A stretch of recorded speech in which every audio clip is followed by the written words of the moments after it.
Good morning. Kollam stories morning updates.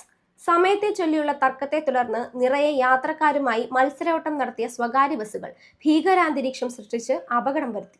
ഇന്നലെ വൈകിട്ട് 5:20 Paravur municipal bus സ്റ്റാൻഡിന് മുൻവശത്ത് വെച്ചാണ് ബസ്സുകൾ നേർക്കുനേർ ഇടിച്ചത്. അപകടത്തിൽ യാത്രക്കാർക്ക് നിസ്സാര പരിക്കേറ്റു. കൊല്ലത്ത് നിന്ന് പരവൂർ വർക്കല വഴി ആറ്റിങ്ങൽ വരെ സർവീസ് നടത്തുന്ന അഭിലാഷ് എന്ന ബസ്സിലേക്ക് കൊല്ലത്ത് നിന്ന് പരവൂർ പൊഴിക്കരയിലേക്ക് സർവീസ് നടത്തുന്ന കാർത്തിക എന്ന ബസ്സാണ് ഇടിച്ചത്. ബസ്സിലെ തൊഴിലാളികൾ തമ്മിൽ കൊട്ടിയത്ത് വെച്ച് സമയത്തെ ചൊല്ലി വാക്കേറ്റം നടന്നിരുന്നു. തുടർന്ന് പരവൂരിലേക്കുള്ള റൂട്ടിൽ ഇരു ബസ്സുകളും മത്സരയോട്ടം നടത്തിയെന്ന് യാത്രക്കാർ പറഞ്ഞു.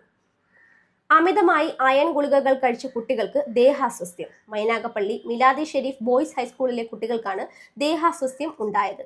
6 കുട്ടികളെ ആശുപത്രിയിൽ പ്രവേശിപ്പിച്ചു. ഒരാഴ്ച മുമ്പ് ആരോഗ്യവകുപ്പ് അധികൃതർ സ്കൂളിൽ എത്തിച്ച അയൺ ഗുളികകൾ നോഡൽ ഓഫീസറായ അധ്യാപകൻ ക്ലാസ്സിലെത്തി വിതരണം ചെയ്യുകയായിരുന്നു.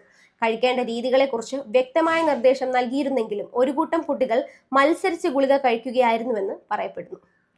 ഇന്നത്തെ സ്വർണ്ണവില 1 ഗ്രാമിന് 11,465 രൂപ, 1 പവന് 91,720 രൂപ.